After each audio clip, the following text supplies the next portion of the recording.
بسم الله الرحمن الرحيم.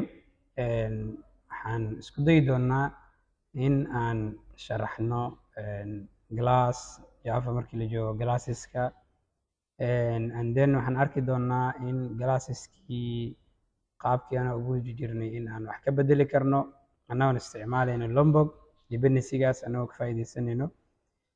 ugu dambeyn waxaan arki doonaa qaabka aan records u isticmaali karno instead of glasses meeshaan isticmaali lahayn. saddexdaas qaab oo kala duwan arki doonaa waxaana ku samayn doonaa hadduu ilaahay idmo book API demo oo annagoo isticmaalayno Spring Boot. waxaan abuuran doonaa project. waxaan isku dayi doonaa marka in aan exampleskan aan ku kafar gareyno. marka hore glasses la isticmaali jiray oo ilaa hadda waa la isticmaalaa, laakiin waxyaabo badan uu yeelan doonaa variableska markii laga soo tago constructors iyo geters iyo setters. waxyaabo tiro badan ayuu meeshaas la imaan doonaa. tusaale haddii glasskaagii variableskiisu ay yihiin 10 xabo, wuxuu yeelan doonaa 10 get iyo 10 set. waa markasta waxay ku xiran tahay inta variable ama fieldeska ay haysatid. codekaaga marka linemankiisu uu badan doonaa sida meesha ka muuqato. waxaan isku dayi doonaa in boilerplate codekaas ama tirada badan aan kusoo koobno annagoo isticmaalayno annotations uu noo sahli doono marka dependency-ga loo yaqaano Lombok. codekii marka sadaradiisu xoogaa way soo koobmi doonaan. sidoo kale waxaan arki doonaa Java records oo ayada Java 16 ilaa iyo 17kii stable noqotay in la isticmaalo hal line oo nooga filan wixii tirada badnaa 40 ama 30 line aan qori lahayn. badanaa Spring Boot JVA iyo database markii lala xiriirayo waxaa la isticmaalaa arki doonaa records. isaga ayaa ka fudud qaabka uu shaqeynayo iyo waxaas oo dhan oo arki doonaa. waxaan ku hormaraynaa waagii hore glasseska waxay isticmaali jirtay in variableska ama data fieldeska abuurtid constructors aa u samaysid ama ha noqdaan kuwo parameters leh ama kuwo aan lahayn. sidoo kale waxaan isticmaali jirnay geters iyo setters inaan u sameyno toString inaan overriding ku samayn karno iyo equals iyo hashcode. hadhowdii marka codekaagii aad u badana mar kasta oo variableskaagu ay bataan geters iyo settersku waxay noqon doonaan inta variable ay haysatid oo lagu dhufto 2. haddii 10 variable ay haysatid 20 ay noqon doonaan. haddii 20 yihiin 40 ay noqon doonaan. markasta double ay kusoo bixi doontaa. codekaaga marka linemankiisu aad u badan doonaan. tusaale waxaan haysanaa modelkan ama glasskan loo yaqaano book. wuxuu iska leeyahay 3 variable keliya oo soo koobnay id oo data typekiisu yahay long iyo title iyo author. saddexdan constructor waxaan u sameynay no argument iyo glasskeeni iyo mid parameterized constructor ah. sidoo kale meeshan haddii aad fiirisid waxaa noo yaalo get iyo set id-ga iyo title-ka iyo author-ka mid kasta inuu yeesho. hadhowda toString iyo waxyaabahaasna aad meesha kusoo dartid. codekii marka aad u badan doonaa waan isla fiirin doonaa. glasska marka waa glasska caadiga aad taqaanay oo aad isticmaali jirtay data fields variables iyo constructorskiisa iyo geters iyo setters uu leeyahay. haddii aad rabtidna methods kale oo shaqo kuu qabanayo oo kusoo darsan kartaa. glasska marka abuurano waxaan arki doonaa inaan u samaysan doono book service oo ah meeshii business logic ama operationskii shaqada noo qaban lahaan ku qornayno. maadaama hadda annaga aan database ku xiraynin waxaan isticmaali doonaa map oo aanu isticmaali doonaa in bookskii xogtooda aan ku keedsano. glasska marka book service community-gan korkiisa waxaa ku qoran annotation la yiraahdo service oo u sheegi doonto in glasskan community-gan uu yahay service. hadhowda component scanning markii la sameynayo. sidoo kale waxaan kusoo darsanay auto id oo data typekiisu yahay atomic long. maadaama long uu ahay waxaan samaysanay atomic long wuxuu noo sahli doonaa objectiga aan ka abuurnay reference variable-ka inuu noo sameeyo auto increment ama inuu noo generate gareeyo id-ga soo ka bilaabayo 1. mar kasta oo book cusub lagu soo darana hal uu ku dari doonaa 2 3 sidaasuu ku socon doonaa. haddaad u baahan iska reebi kartaa oo qofka userka aad dhihi kartaa id-ga soo geli. waxaan samaysan doonaa get all books in buugaagta dhan xogtooda aan soo akhrin karno annagoo soo return gareynayno hal book wax ka badan oo ah collection of book. books.values ayaan kusoo akhrin doonaa. sidoo kale meeshaan waxaa imaan doono in hal book aan soo akhrin karno. Hal book markaad soo akhrinaysa return type-kiisa galaaskaaga ku noqon doonaa. Data type-kiisuna marka wuxuu qaadan doonaa book. Waxaan soo baas gareynaynaa ID. hadhowdi wuxuu samayn doonaa in ID-gaas uu kasoo dhex raadiyo meeshaan. hadduu soo helana wuu soo akhrin doonaa, hadduu waayana wuxuu ku soo celin doonaa null. book inaan xarayn karno, inaan book soo baas gareyno xogtiisa, kadibna aan dhahno marka hore waxaan iska fiirinaynaa bookgan ID ma la socdaa. waxaa laga yaabaa qofka inuu ID soo baas gareeyo. haddii marka ID-ga uusan null ahayn, waxaan leenahay ID-gaas isticmaal uu qofka soo dhiibay. haddii kalena auto ID-geena waxaan ku sameynaynaa increment and get, meeshuu maraya hal ku dar soona akhri. hadhowdi waxaan nagula shubi doonaa book ID. book ID marka waxaa ku jiro laba mid, ama variable maxaa la dhahaa xogta qofka uu soo geliyey. ID-gaas ayaa la qaadan doonaa. haddii qofka ID-ga uusan soo gelinin, ama ha iloobo ama ha iska dhaafo, automatically waana loo generate gareynaa. waa ternary operator sida ujeedid, waa adoo isticmaala if else camal. new book ID-giisan set gareynaynaa, oo waxaa laga yaabaa marka hore inuusan qofka soo dhiibin. hadduu soo dhiibana ID-gaas uu qaadan doonaa. haddii kalena waxaan u set gareynaynaa ID-ga qofka aan u generate gareyn.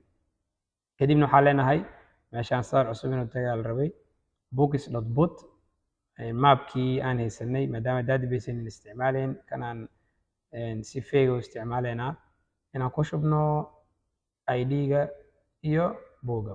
sababtoo ah maapka wuxuu qaadan doonaa key oo ID-ga ah iyo value-ga oo bookga xogtiisa ah. labadaas u baas gareyn doonaa. hadhowdi markaan save gareyno waxaan soo return gareynaynaa xogta bookga la save gareeyey. haddaad rabinna void waa ka dhigan kartaa meeshaan. xogtii marka inaan update gareyno haddii aan u baahan nahay, waxaan samayn doonaa update book. markii aan dhahno waxaan u baas gareynaynaa ID-ga iyo bookga cusub xogtiisa. hadhowdi marka waan update gareynaynaa, waan arki doonaa koodka oo qoraynaa. delete markaa isticmaalaysid ID-ga loo soo baas gareyn doonaa. waxaa la tirtiri doonaa bookga ID-gaas iska leh, oo hadhowdi meesha waa laga saari doonaa. marka waxaan meesha noogu qoran business logic-geenii ama operationskeenii. haddii aan inta u imaano waxaan samaysanaynaa controller. controllerku waa meeshii request-yada loo soo dirsanayay. hadhowdina isagana wuxuu ku xiri doonaa service-ka si operationskaas loo soo fuliyo, hadhowdina response-ga loo soo celiyo. maadaama hadda anaga view haysan ama HTML page ama forms aan la tacaamulayn, waxaan isticmaali doonaa REST controller oo ah xogta la soo celinayo, ama aan la tacaamuli doono inay tahay REST ama JSON format. kor waxaan ku qoranay at request mapping /books in sawirka hoose aan soo dejinay ahayd. kan marka wuxuu noo sheegi doonaa waa class level annotation. any request aad soo diri doontid ama /all ama /id ama wuxuu rabo ha noqdo, waa inaad ka hormarisaa /books. tusaale localhost colon 8080 markaad dhahdid, waa inaad dhahdid /books intaadan dhihin ka hor /all. waa class level annotation. book service waxaan ku sameynay in galaaskeenii book service aan ka abuuranay reference variable. anaga hadda objectiga si toos uma abuuri doono oo new ma isticmaali doono.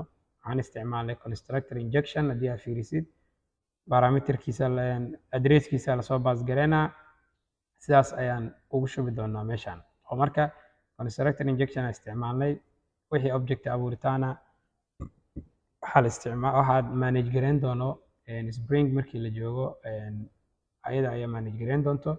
qofkii marka developerka ahaa mama u baahno inuu object abuuro iyo waxyaabahaas. marka waxaan samaysan doonaa inaan soo akhrin karno all books. waxaan samaysan doonaa in hal book aan soo akhrin karno, ID soo baas gareynana oo placeholder.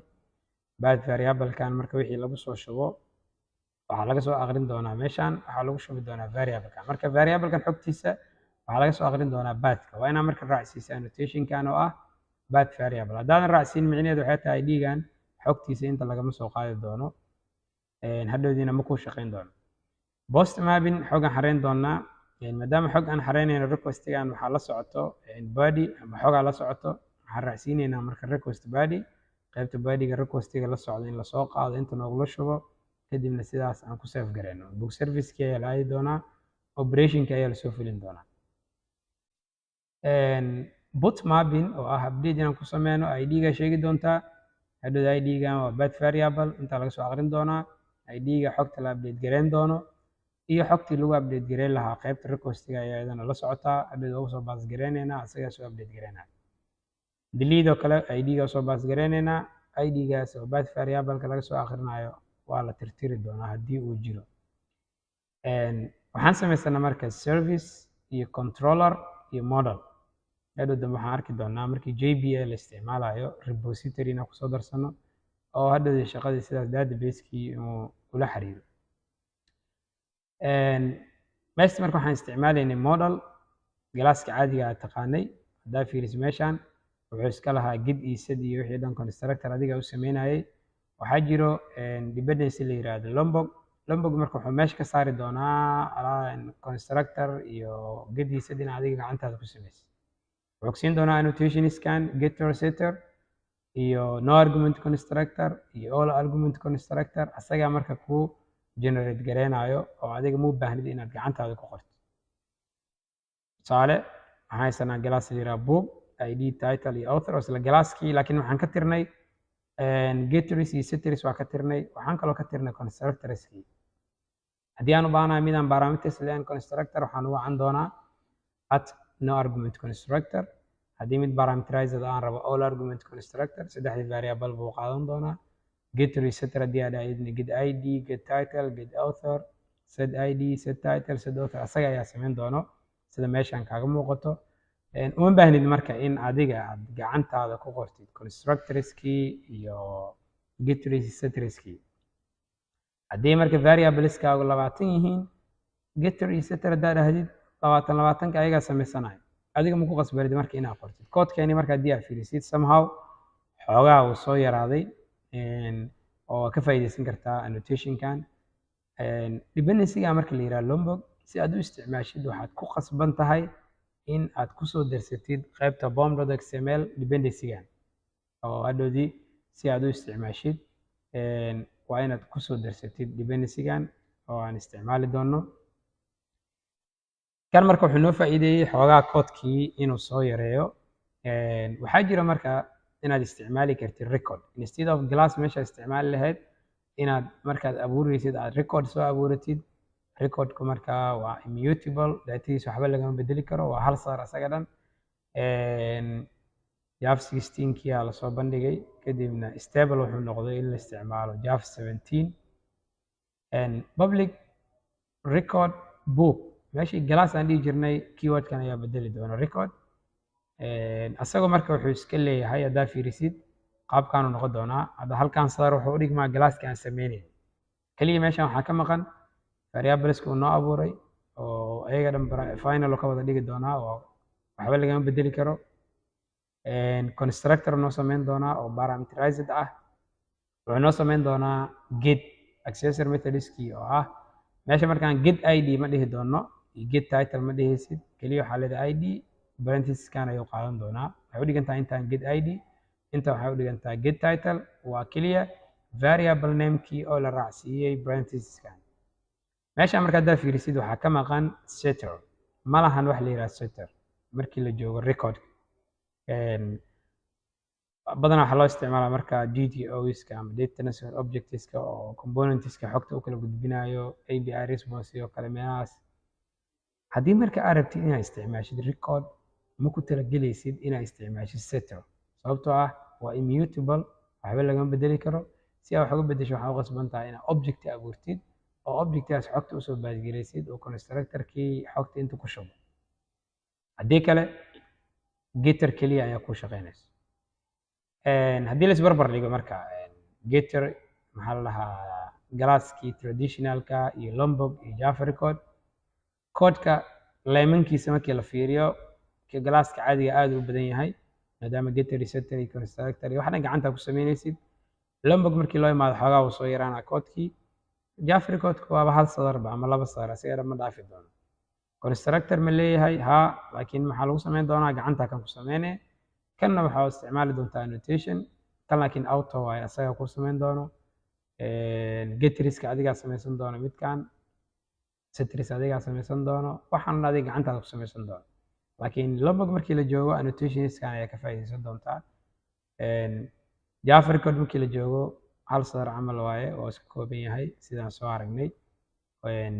Constructorka asaga ku sameynayo, getteriska asaga ku sameyn doono, laakiin ma lahan wax la yiraahdo setter sababtoo ah waa immutable, waxba lagama bedeli karo. Inta kale auto waaye asaga ku sameynayo. haddii markii aad rabtid code aad u yar waxaad isticmaali doontaa Java record. Lombok waa isticmaali kartaa.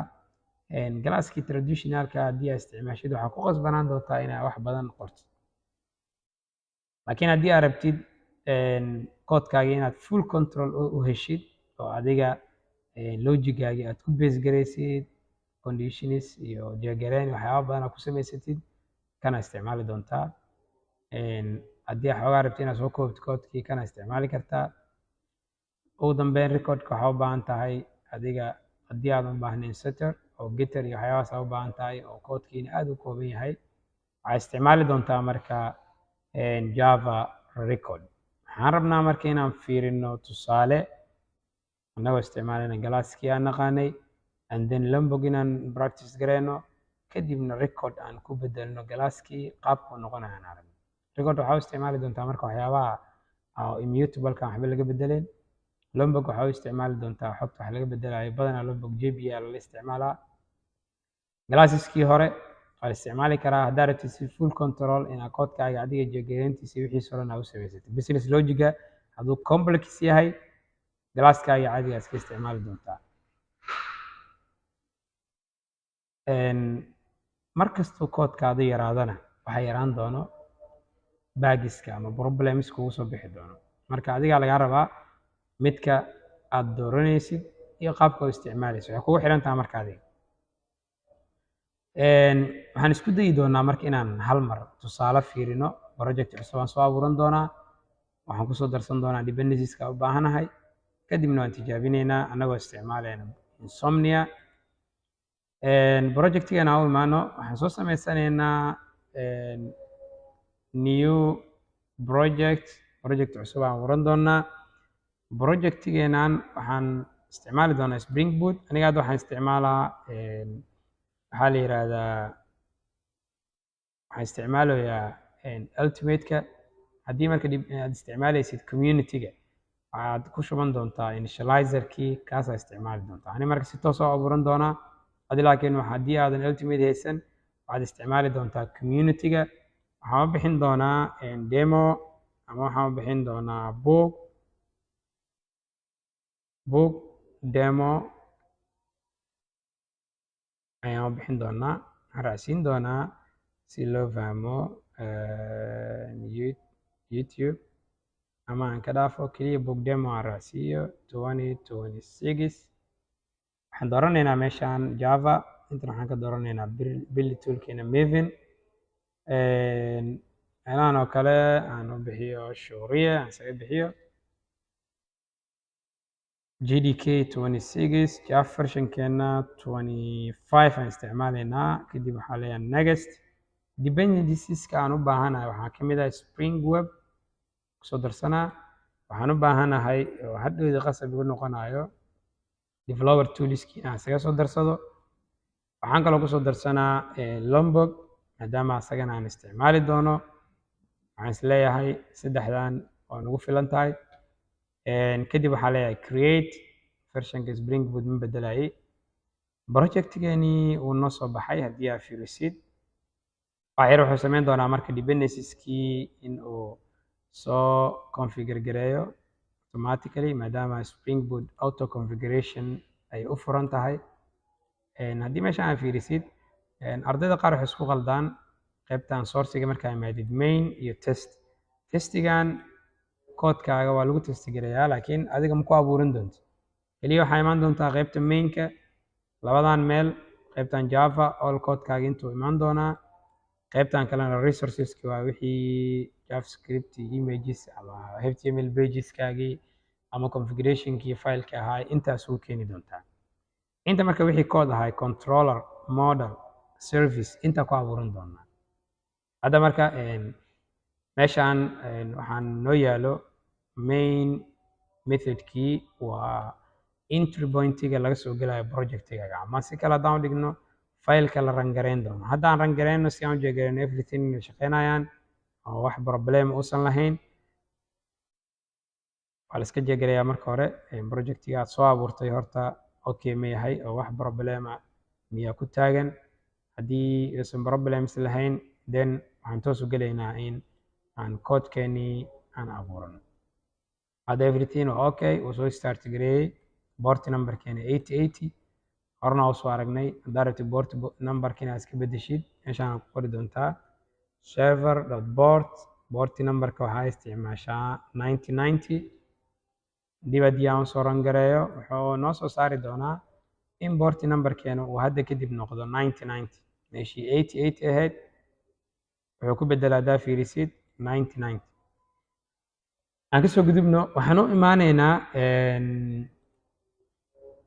meeshaan waxaan kusoo darsannay developer tools. sida aad la socotidba developer toolska wuxuu noo sahli doonaa auto restart inuu asaga isku diro oo aniga aan intay stop garay aan dib u daarin.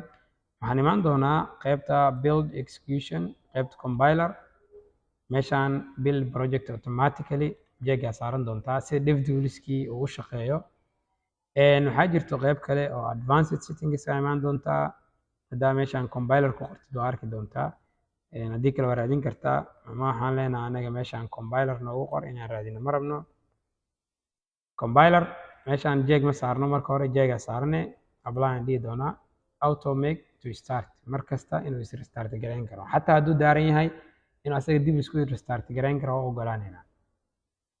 waxyaabaha kale u baahan doono waxaa ka mid ah compilerka markii la imaado waxaan kusoo darsanay lombok. qaybtan waxaa saaran doontaa jeeg. annotation processorska getters iyo setterska getter setter annotationska aan isticmaali doono si loo process gareeyo u shaqeeyaan waa inaan meeshaan jeega saaray. kadib apply aan leenahay, saddexdaas meel jeegaa soo saartay. aan kasoo gudbo, hal mar aan dib u restart gareeyo si aan changeska ugu update gareeyo.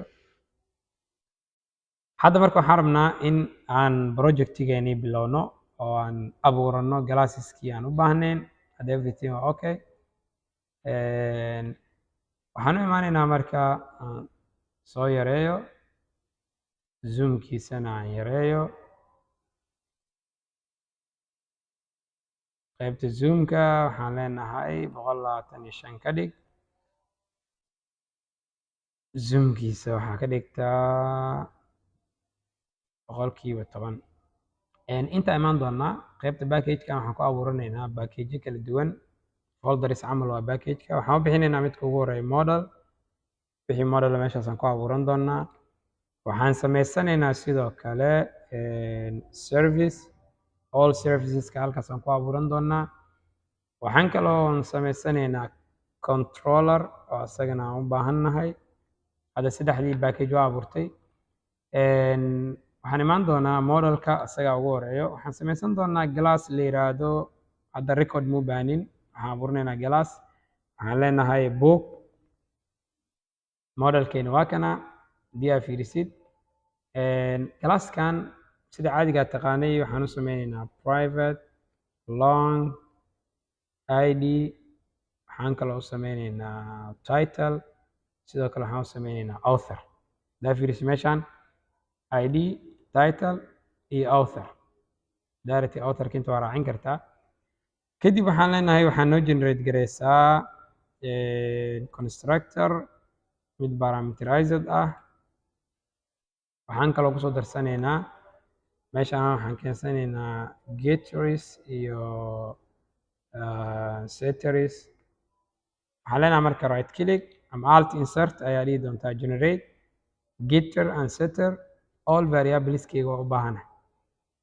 meeshaan haddii aad fiirisay marka koodkeena ilaa meequu sii maraa ilaa 40 line camal uu gaaray. haddii aad fiirisid oo hadda haddii aan ku daro no argument constructor wuxuu gaari doonaa 40 constructor oo selected none aan leeyahay waa mid no argument ah. meeshaan haddaa fiirisid ilaa 40 iyo dhowr line uu sii maraya lines. hadda marka glasska midka taqaano waayo waa variableski, constructorski labada xabo iyo getters iyo setters. next waxaa noogu xigo inaan samaysano service meeshii aan ku qoran lahayn operationska dhan isagana waa class waxaa leenahay book service si aan ugu sheegno componentigan inuu yahay classkan service korkiisa waxaan ku qori doonaa at service inta markaan imaano waxyaabaha u baahanna waxaa ka mid ah maadaama hadda aanan haysan database waxaan iska samaysan doonaa fake storage wax ku keydsanayo waxaan isticmaali doonaa map waxaa leenahay marka private map string annaga id-geena wuxuu ahaa long comma glasskeeni book kadib waxaa leenahay books equal new waxaan isticmaalaynaa marka concurrent hash map buga oo soo import garanaynaa maadaama laba package oo kala duwan ay ku kala jiraan serviceka iyo modelka haddii aad fiirisi meesha marka bugeena wuxuu ku jiraa book demo dot model kan ma rabno midkaana soo import garanaynaa mapkan waa khasab in lasoo import gareeyo haddii aan u baahannahay in automatically id na loo generate gareeyo waxaan isticmaalaynaa private atomic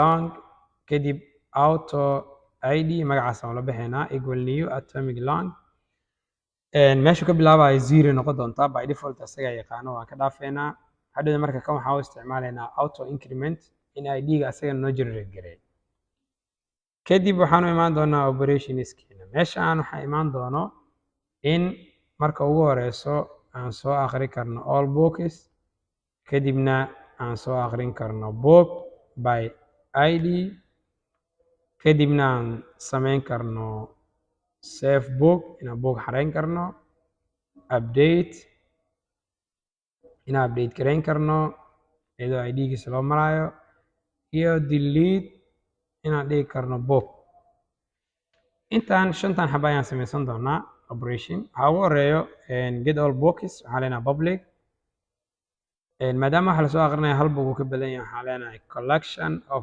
book kadib waxaa leenahay get books waxaana loo soo return garayn doonaa collection of books hadda waxaa laga soo aqrin doonaa marka mapkii aan ku keydsanayna dot values all books waa lasoo aqrinaa waxaan samaysanaynaa mid kale hal book inaan soo aqrin karno public hal book aa lasoo celinaa waxaa leenahay get book by id waxaa loo soo baas garayn doonaa id kadib waxaan dhahnay hadda waxaan soo return garaynaynaa books la aadi doonaa dot get id id-gaas duu jiro waana loo soo aqrinaa haddii kalena mana loo soo aqrin doono safe haddii aan rabo inaan sameeyo waxaan leenahay public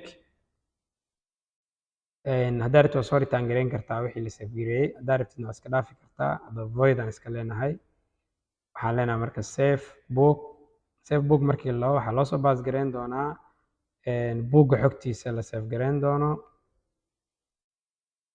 kadib waxaan leenahay service waxaa waaye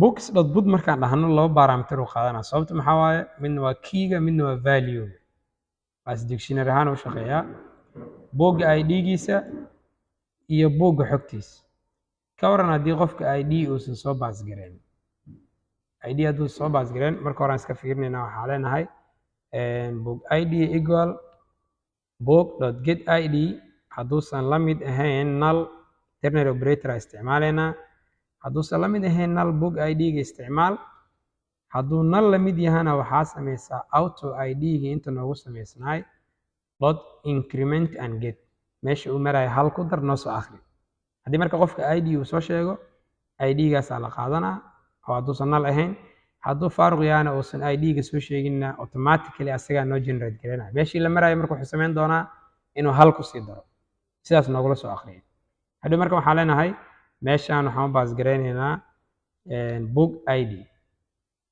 book id-gana haysanaa book ID-gaas oo baas gareynaynaa haddii marka uu wax soo geliyo kaasaa la qaadanaa hadduusan wax soo gelinna kana la qaadanaa oo automatically noo generate gareynaa waa taqaanaa waa if else if books.getID uusan la mid ahayn null intaan noo sameey haddii kale auto id and increment and get auto id marka wuxuu samayn doonaa inuu noo generate gareeyo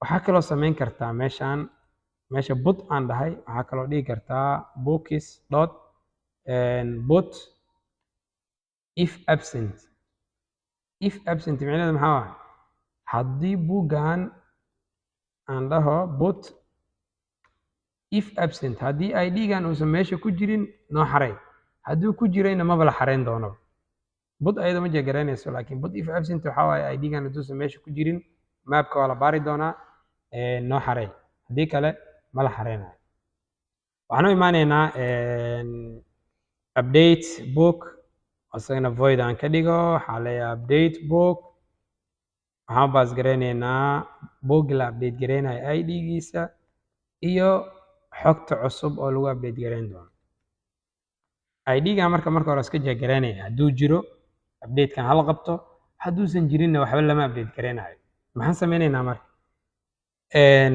waxaan samayn doonaa inaan iska jeegarayno waxaan leenahay books dot put waxaa jiro inaan isticmaali karno compute if present micnaheedu maxaa waaye shaqadan soo socoto qabo hadduu id-gan jiro id-ga u baas garaynaynaa and then meeshaan function oo shaqadii qabanaya u baas garaynaynaa micnaheedu maxaa waaye maapkii ala tegi doonaa shaqadan waxaa la qaban doonaa haddii id-gan uu jiro bes marka shaqada la qabanayo maxaa waaye keyga u baas garaynaynaa iyo all the bookgeenii hore xogtiisa and then waxaa leenahay waa arrow function meeshan waxaa dhigi kartaa marka new book waa dhigi kartaa sidaan waa dhigi kartaa error imaan doona waa arkaynaa new book keliya haddaan waxaa laga yaabaa qofka in uu keliya soo baasgareeyo titleka authorka uu iska dhaafo ama authorkii soo baasgareeyo titleka iska dhaafo ama labadaba soo baasgareeyo hadda si aan daa samaysid kan la soo baasgareeyo la update garaynayo maana kan kale null ka dhigi doonaa si aan looga dhigin maxaan sameynaynaa waan iska jeegaraynaynaa waxaan samayn doonaa intaan waxaan leenahay old bookgii hore old book dot set id-giisa waxaa ku shubtaa id-gan id-ga lama bedeli doono sidoo kale old book waxaan leenahay dot waxaan set garaynaynaa markaan aan kan ka reebo kan waa set garaynay kan markii aan u imaano waxaan leenahay old book meeshaan waxaan ku bedelinaynaa keliya curly braces labadaas xabo waxaan ku bedelinaynaa curly braces hadhow laakiin wuxuuna weydiin doonaa inaan sheegno return inaan u sameyno marka waxaa leenahay old books dot set title isaga ayaaba noo soo saaray sidoo kale waxaan leenahay old book dot set author meeshaan weli caqabadiyaa jirto oo ah micnaheeda in new bookgan hadduu null yahay in meesha null noogula shubo haddii authorkii null yahay in null lagu shubo waa iska jeegarayn karnaa oo waxaa samayn kartaa inay inta yimaadid oo aad dhacdid string book oo kale waxaan leenahay authorka waxaan kasoo akrinaynaa new book dot get author waa hadduusan ahayn null haddii kale waxaan soo akrinaynaa old book aan inta soo gashto new bookga waxaan soo akrinaynaa haddii kale oo new bookga uu empty yahay authorkiisa waxaa soo akrisaa old book get author islamida sidaas oo kale waxaan u baahannahay inaan soo akrino titleka marka meesha inta condition ternary operator ah ku qori lahayd waad iska tirtiri doontaa waxaad ku bedeli doontaa keliya author maaha midkan waa title kana waxaan ku bedelinaynaa author meesha marka aan ternary operator sidii adaatida horeba inta aan ku dhex qornay inta aan ku dhex qori lahay oo lagu wareeri lahaa waxaan sameeyey refactorna ku sameeyey variable aan kusoo kaydsaday haddii marka xogta cusub author ay wadato isagaa la qaadanaa haddii kalena kii horaa meesha ku jiri doono ugu dambeyn markuu shaqada dhameeyo waxaan leenahay return only book intaa markii aan qabanno waxaan samayn doonaa delete aan u imaado delete waxaan leenahay public void delete book waxaan siin doonaa id-ga kadib waxaan dhihi doonaa remove intaa marka waa simple oo qaabkan u samayn doontaa servicekii waa diyaarsanay anagoo glass modelkeeni isticmaalayno waxaan dhici doona marka inaan kusoo darno meeshaan controller isagana waxaan bixinaynaa book controllerkeena maadaama pages aan la tacaamulayn waxaan kor ku qoran doonaa rest controller sidoo kale any request waxaan rabaa in laga hormariyo intaan request mapping waxaa laga hormarinayaa keliya slash bookis any request imaan doona waa in laga soo hormariyaa slash bookis meeshan waxaa jiri doono inaan sameyno constructor injection waxaan u baahannahay any request imaan doono methodiskan in lagu xiro meesha ku qoran operationska intay noogu qoran yihiin requestyadan in inta lagu soo xiraa la rabaa waa inaan injection sameyno waxaa leenahay private final book service waa inaan soo import gareynaa kadibna waxaan sameynaynaa constructor injection oo micnaheedu tahay adiga object cusub ma abuuri doontid spring ayada ku manage gareynayso hadhoodii reference addresska ayaa lagugu shubi doonaa meeshaan requestyada marka ama endpointskooda intaa ku qoran doonaa waxaan ka bilaabeynaa midka ugu horeeyo waxaa waaye get all books waxaa ku xigo get book by id waxaa ku xigo save book waxaa noogu xigo update inaan ku sameyn karno book iyo ugu dambeyn delete book waxaan ka bilaabeynaa get all books waxaa leenahay get mapping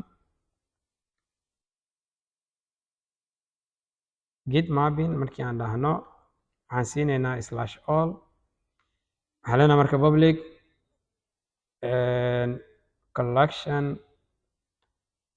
collection of book kadib waxaa leenahay waxaa soo return gareysaa book service markaan dhahno waxaan rabnaa inuu noo soo return gareeyo get bookis inaan dhahno oo hadhowda bookiski o dhan noo soo akriyo sidaas aan ku helno haddaan raba hal book inaan soo akriyo waxaa leenahay get mapping waxaan siineynaa slash id oo kale usoo baasgareyneynaa waa path variable kadib waxaa leenahay public book get book by id hal book soo akrin doonaa waana id-ga path variable ayaa laga soo akrin doonaa kadib waxaa leenahay return book service get book by id halkaas book keliya noo soo akrin doonaa marka haddaan rabo marka inaan xog xareeyo waxaan isticmaalaynaa post mapping kadib waxaa leenahay public void add book oo kale add book marka wuxuu qaadan doonaa request body markasta waxaa la socon doona request qaybta marka bookga request ayaa loo soo baasgareyn doonaa kadib waxaa leenahay book service save book xogtii ayaana loo xareyn doonaa oo hadhowdii marka serviceka la tegi doonaa kan xogtaana loo baasgareyn doonaa marka haddii request body aad ka reebtid micneheed waxaa waaye requestigan xogtii la socoto way hari doontaa lama save gareyn doono update waxaan isticmaalaynaa boot mapping waxaan siineynaa keliya id-ga la update gareynayo aan double quotation geesaha ka mariyo waxaan leenahay marka public update book markii aan dhahno wuxuu u baahan yahay id-ga la update gareynayo bathka laga soo akhrinayo iyo qaybta requestiga oo ay la socoto xog cusub waxaa la socoto new book xogtiisa kadib waxaa leenahay book service dot update book, waxaan baas gareynaynaa ID-ga iyo xogta book cusub. ugu dambeyn waxaan samaysanaynaa delete mapping. delete mapping waxay qaadan doontaa ayadana sidoo kale ID, kadib waxaa leenahay public void delete book. markaan dhahno ID-ga loo soo sheegi doonaa, waxaa toos loo aadi doonaa book service, kadib waxaa leenahay delete bookga, waxaan u baas gareynaynaa ID. waxaan diyaarsanaa marka requestigii meeshii lagu soo diri lahay endpointskii oo dhan. waxaa kaloo noo diyaarsan operationskii noo handle gareyn lahaa requestyadaas oo fuli lahaa shaqadooda. moralkiina uu noo diyaarsan yahay. aan tijaabina marka inuu shaqeynayo. waxaan u imaaneynaa insomnia, meelahan aan iska imaano ama aan iska soo xirxiro kuwan dhan. waxaan samaysan doonaa new collection. waxaan bixin doonaa book demo. book demo markii aan dhahno new request aan abuuran doonaa. waxaan ku samayn doonaa marka localhost 9090/books/all. waxaan fiirinaynaa horta xog meesha ma noogu jirtaa. /all markii aan dhahno serverka kuma xirmin uu leeyahay. aan fiirino ma noo rangareysan yahay horta. haddii errors jiraan aan jeegareyno.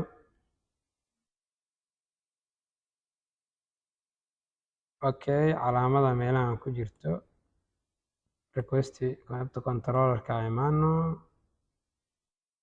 okay, meeshaan waxaan ka tagnay curly braceska qaybtan. haddaan dib u soo rangareeyo waxaan fiirinaynaa marka maadaama uu wixii dhan shaqeynayaan wax problem uusan jirin. hadda uu start gareeyey. aan dib ugu laabano aan fiirino waa empty, waxba kuma jiro. 200 soo celiyo. okay, waxaan abuuran doonaa mid cusub. waxaan isticmaalaynaa post. waxaan leenahay localhost 9090/books. qaybta badiga waxaan soo siinaynaa request body. qaybta json ahaan oo soo siinaynaa. waxaan soo siinaa titleka C++. waxaan leenahay marka titleka wuxuu qaadan doonaa C++. and then authorka waxaan leenahay authorkana waa Bajan. haddii marka aan dhahno send requestigan waa la fuliyey, wax problema kama imaanin. haddii aan hadda soo akhrino meeshaan waxaa noo soo baxay problemka jira marka waxay tahay ID-gii ma la soo akhrin. aan dib u laabano y ID-ga uga tegay intaan imaano. okay, book id.get book.get id hadduusan null ahayn kan isticmaal. haddii kale auto increment inaan ku sameyno oo meesha ku shuban.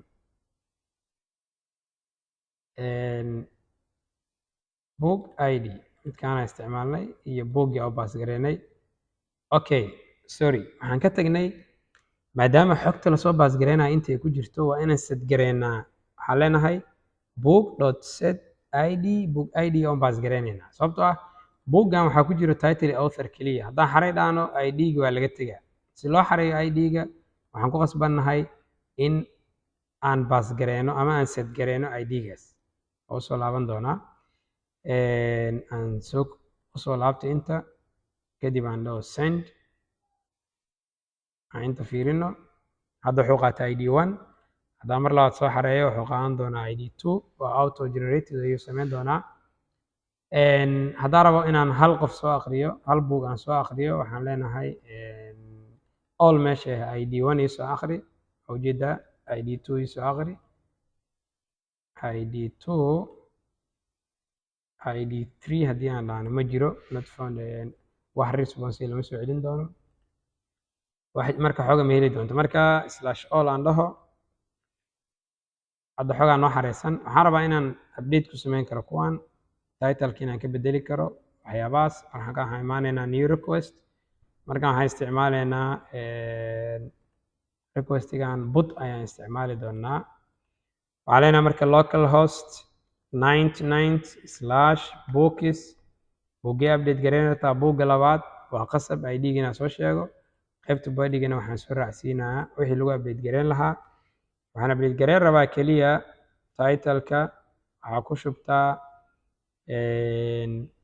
Java send haddaa inta usoo laabto oo aan soo akhriyo haddaa fiirisid title-ka Java noqday kan isma bedelin kan haddaan rabo inaan bedelo oo James Gosling aan ka dhigo tusaale intaa imaado waxaan rabaa inaan bedelo author-ka oo Java waxaan ka dhiganaa James Gosling Java ninka iskale meeshaan hadda soo akhriyo haddaa fiirisid wuxuu ka dhigay James Gosling jeegarayntii marka aan sameynay ayaa waxay noo faa'iideyn doontaa markaan update garaynaynay haddii uu wax soo geliyana waxaas in la qaato hadduusan nal ahayn hadduu nal yahana kii hore xogtiisa in loo dhaafo haddii kale waxaa dhacayso in ay isku qasmaan waxaan u imaanaynaa marka delete haddaan rabo inaan delete sameeyo intaa imaana request cusub aan kusoo darsado waxaa leeyahay localhost 99/books ID-ga la tirtirayo ID2 waaye delete aan meeshaan ka dooran doonaa methodska waa la tirtiray inta markaa imaadan soo akhriyo ID1 keliya ku jiro marka haddii aad u baahatid qaabkaas u samayn doontaa hadda waxaan isticmaalnay meeshaan waa glass geediisa tiro badanaa meeshaan ku jiro ma samayn karnaa inaan ka faa'iidaysano lombok oo meesha noogu jiro aan kusoo darsanay kadibna uu noo sameeyo annotations noo fududeynaya shaqada meeshaan waxaa noogu jiro lombok waa ka faa'iidaysan karnaa waxaa leenahay constructorskan iyo getters iyo setterskan oo dhan iga tirtir glasskan hadda clean waayo waa nadiif oo ujeedaa korkiisa waxaan ku qoran doonaa constructor no argument u baahanahay waxaa leeyahay at no argument constructor haddaa mid parameterized u baahanahay all argument constructor getter u baahanahay waxaan u baahanahay setter intaa marka waxay iiga filan tahay control x and control z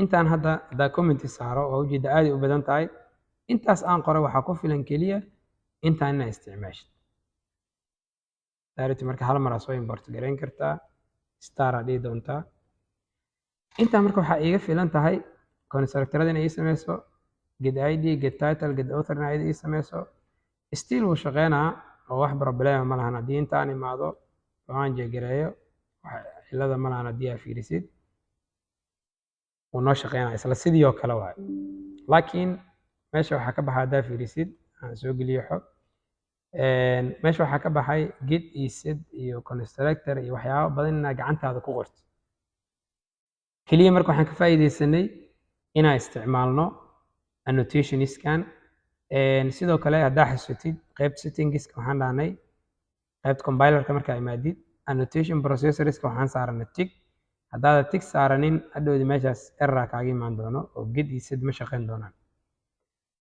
waan aragnay marka glass sidoo kale waxaan aragnay inaan ku bedelan karno annotationiskan qaybta anagoo ka faa'iidaysanayno lombok dependencygaas waxaan isku dayaynaa qaybta ugu dambeysay inaan record isticmaalno qaybta modelka waxaan kusoo darsanaynaa classkan magaciisa aan bedelo si hadhowdii aanan u isticmaalin waxaan leenahay book glass oo kale aan bixiyo waxaan leeyahay waxyaabahaas dhan iska dhaaf waxaan abuurinaynaa marka book meesha marka glass ma dooranayno waxaan dooranaynaa record waxaan u bixinaynaa isla magacii book recordku wuxuu uga bedelan yahay kii hore wuxuu qaadan doonaa intaan wuxuu qaadan doonaa long id string title iyo string author intaan waxay u dhigantaa inta meeshaan noogu qoran marka laga reebo midkan sababtoo ah waa immutable oo waxba lagama bedeli karo si aa wax uga bedesho waa inaad constructorka usoo martid recordkan marka sidee hadda u isticmaalaynaa meesha glass ay record ku bedelnay intaa imaano meel kasta oo book glass waxaan ku bedelaynaa record. inta waxaan ku bedelaynaa recordkeeni book oo soo import gareynaynaa. hadaa fiiriso modeliska ugu jiraa aan copyesto meeshii kale bedel u baahan waa bedelaynaa. hal mar ma wada bedelaa si aad u fahantid meelaha u baahan bedelka. kanoo kale waa bedelaynaa. problem yaraa imaanaya markii update iyo la joogo maxaa la dhahaa update iyo markii la joogo save waa arki doonaa waa xalinaynaa. meeshan get id lama isticmaalayo sidii aan soo aragnay. waxaan isticmaalaynaa book dot waxaan isticmaalaynaa id. meeshii marka aad isticmaali variable nameka parenthesiskaas raacsiinaya keliya. meeshan sid ma shaqeynayso commentigaas ka saari doonaa. waxaan ku qasbanahay inaan abuuro object book waxaa ula baxaa book ama aan u bixiyo new book marka wuxuu qaadan doonaa book id-gan kow iyo bookgan lasoo baasgareeyey titlekiis iyo authorkiis. hadhow marka inta waxaan u baasgareynaynaa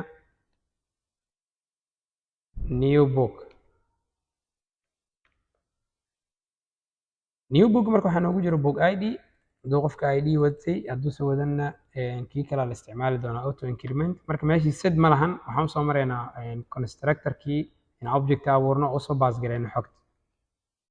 update markaan u imaano meeshaan ayadana problema ka imaan doono. authorka markii lasoo akhrinayo keliya waxaa dhihi doontaa author ma u baahnid get author inaad dhahdid. kadib author aa leedahay meel kasta author. variable namekii keliya waxaa ku bedeli doontaa parenthesis ayaa raacsiin doontaa title. kan waxaa leenahay title sidaasuu kusoo aqrin doonaa. get keliya ka reebi doontaa marka. meeshan set ma shaqeyn doonto marka. set ma shaqeyn doonto. waxaan ku bedelanaynaa old bookgii inaan set gareynaa rabnaa. waxaa leenahay new book waxaan u baasgareynaynaa xogtan. waxaan u baasgareynaynaa id title iyo author asagaa noo xareyn doona marka. keliya marka set maadaama uusan lahayn waxaan isticmaali doonaa midkan. sidoo kale wax kaloo isbedelaya male. waxaa isbedela keliya save iyo update. sababta isku bedeleenna waxay tahay set ma lahan oo getter keliya waaye. si set loo isticmaalo waa in object la abuuro oo reference constructorkii loo soo maro. kan aan u imaano meel kasta oo book glass ahayd maxaan ka dhigaynaa sidoo kale book. meeshaan waxaan ka dhigaynaa book soo import gareynaynaa. sidoo kale kanna waxaan ka dhigaynaa book return typekiisa. kanna waxaan ka dhigaynaa book. keliya meel kasta oo book glass ahayd waxaan ku bedelaynaa book si uu u shaqeeyo. intaan waan soo bedelnay wax isbedel oo kale ma jiro. hadda modelkeeni book glass ma isticmaalayno recordka isticmaalaynaa. maadaama set uusan lahaynna waxaan dhahnay constructors aan usoo maraynaa bal aan tijaabinna ma shaqeynaa. dib uu isku soo refresh gareynayaa.